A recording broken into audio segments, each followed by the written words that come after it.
Welcome to Enviro Close-Up. I am Carl Grossman with Betty Burkes, who is the U.S. President of Women's International League for Peace and Freedom. And let me say, I heard Betty Burkes speak in Boston. It was at an Abolition 2000 conference a while back. Blew me away, would blow anybody away. In fact, I got the speech in front of me. This is just a passage. Securing a livable world for our children and grandchildren and all future generations requires that we overthrow the culture of war and violence we inhabit. And you actually compare the Abolition 2000 effort to hopefully abolish nuclear weapons with the abolitionist movement in the United States 100 years ago. And you speak about movement of the 19th, like the abolitionist movement of the 19th century, working to abolish nuclear weapons must be about reshaping the principle of power upon which our culture is based. It's based on that, huh? Yes, I think so. Power, the kind of power that dominates and controls, not the kind of power that includes and comes from consensus or collaboration. Why? Why? Because I think the people who got a hold on us many years ago came from that place of needing to dominate. And I think that if one did a psychoanalysis of what makes us want to dominate and control other people, it doesn't take a lot of intelligence to just get still with ourselves and watch and observe our own responses and reactions to not getting what we want.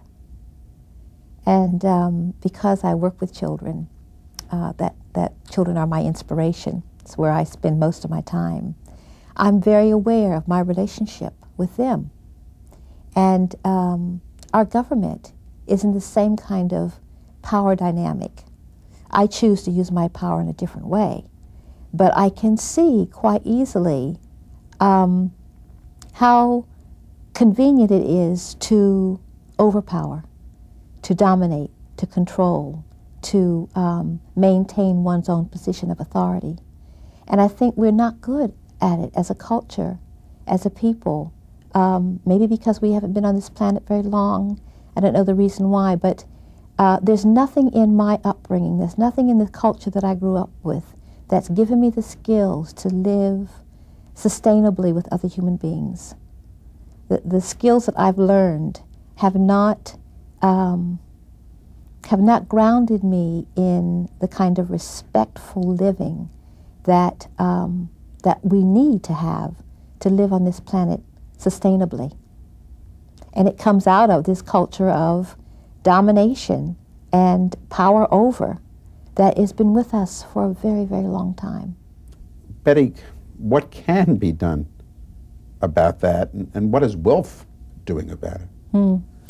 Well, I think that is the $6 million question. What can be done? I think lots of approaches need to happen. There are many paths to the Tao. I think what's important for most of us is to do something.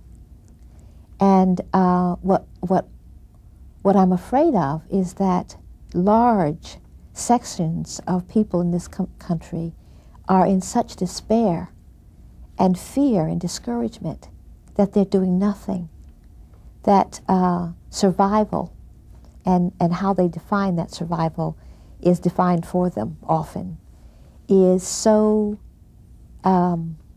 critical that going beyond their own survival or the survival of their nuclear families is too much. So what can be done? I think we need to run for offices and take over our local governments. I think we need to educate our young people while we educate ourselves. I think we need to open our families to multiracial and multicultural experiences. I think we need to travel and be exposed to other cultures, other ways of doing things, living in this country, we think that the way we do it is the only way to do it, the only way that's possible. Growing up in this society deprives us of our imagination, our creativity, because we're so survival-oriented. So we lose the ability to think creatively about our own conditions.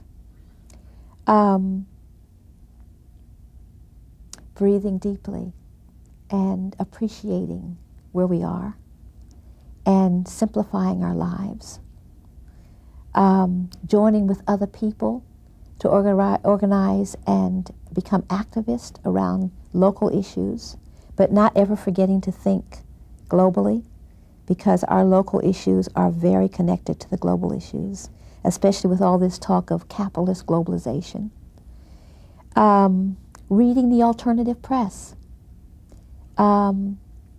Deciding, making a conscious, intentional effort to stop supporting those who oppress us, to stop cooperating in our own oppression, deal with the violence in ourselves as well as the violence around us, acknowledging and accepting the fact that we are a part of the system that we live in, that the violence doesn't exist outside of ourselves, that it also exists in us, that we are socialized into who we are, and that we have to interrupt that process of socialization. The personal is the political, really examining what that is and how it gets acted out in us. So I think we've got to act politically, but we've also got to act personally. Read books like the one you've written. Thank you. So that we educate ourselves about what's happening in our government's policies and programs around space. Associate with people who aren't like ourselves, because those are the people that we need to influence and change. Love a child. Have children in our home. Exercise our bodies as well as our minds. All of those things and more, I think we need to be doing to change the culture of violence that we live in, culture of war, and understanding where this came from. You know, understanding the history that brought us to now, because in some curious way, that's liberating.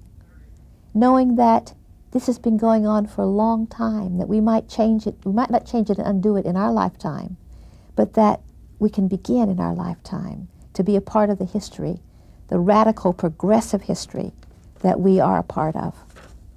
And people can get in touch with Women's International League for Peace and Freedom in Philadelphia. Perhaps you can give them the address and all. It's Women's International League for Peace and Freedom, or WILPF, W-I-L-P-F, 1213 Race Street, Philadelphia, Pennsylvania. I don't know the code. I think it might be on the TV screen. It will be lit up. And there's also an email address on that address. And we will send you literature, send you information about the organization, invite you to join. Being a member of WILF can be whatever you define it. You can be active in meetings. You can send us money, which we always need. You can do both. You can write. You can be involved in any way that you need to be. But what you do get from WILF is this magnificent group of human women who have a profound analysis of war and who don't stop. Betty Burkes of Women's International League for Peace and Freedom. This has been Enviro Close-Up. I'm Carl Grossman.